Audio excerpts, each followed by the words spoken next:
Yeah, because so often people think, I know what the biggest problem in my life is. And they'll think often it's something like health.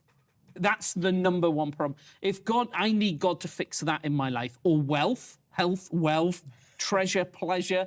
They think, and when they pray, like a person might say, why can't God deal with this and this and this? And it's actually, the Bible all the way through says, no.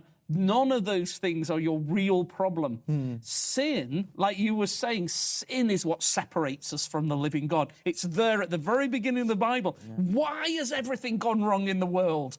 It goes back to Genesis 3. There's this tree of the knowledge of good and evil, and it's like the Lord Jesus, as we're going to think so much about him next soon. He's the definition of right and wrong, good and evil, and then the real issue right at the beginning of the whole human race and everything is: do you trust him? Do you trust him about right and wrong, good? And Adam and Eve with Satan went, no.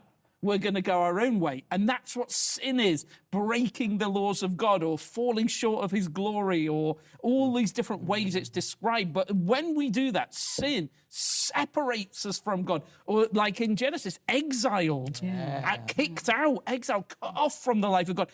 That is the problem that has to be resolved. And that's what the death of Jesus is all about, and the resurrection, dying to pay for our sin, to get rid of it, so that God said, now you're forgiven.